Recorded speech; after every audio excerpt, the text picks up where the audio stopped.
దర్శి పట్టణంలో నమ్మకముగా నాణ్యముగా అందమైన ఆభరణములను అందుబాటు ధరలతో సకాలంలో అందించి ఖాతాదారుల మన్ననలు పొందిన Amrutha Sai gold house and pawn broker. తాకట్టు వ్యాపారం, బంగారు ఆభరణములపై రుణ సౌకర్యం కలదు. ఇట్లు మీ దేవతి రామారావు, దేవతి ఈశ్వర్ సాయి.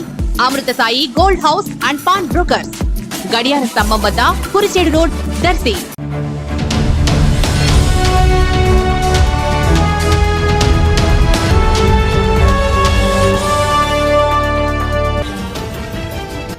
నారావారిపల్లెలో ప్రీతమ ముఖ్యమంత్రి వర్యులు నారా చంద్రబాబు నాయుడు సోదరుడు నారా రామ్మూర్తి నాయుడు పెదకర్మ కార్యక్రమంలో పాల్గొని నివాళులర్పించిన దర్శి నియోజకవర్గ Telugu Desam party incharge doctor Gottipati Lakshmi, TDP యువ నాయకులు డాక్టర్ కడియాల లలిత్ సాగర్ దంపతులు. ఈ సందర్భంగా రామ్మూర్తి నాయుడు కుమారుడు నారా రోహిత్, ముఖ్యమంత్రి వర్యులు నారా చంద్రబాబు నాయుడు, నారా లోకేష్ తో డాక్టర్ గొట్టిపాటి లక్ష్మి దంపతులు కలుసుకొని వారి కుటుంబ సభ్యులకు ప్రగాఢ సానుభూతిని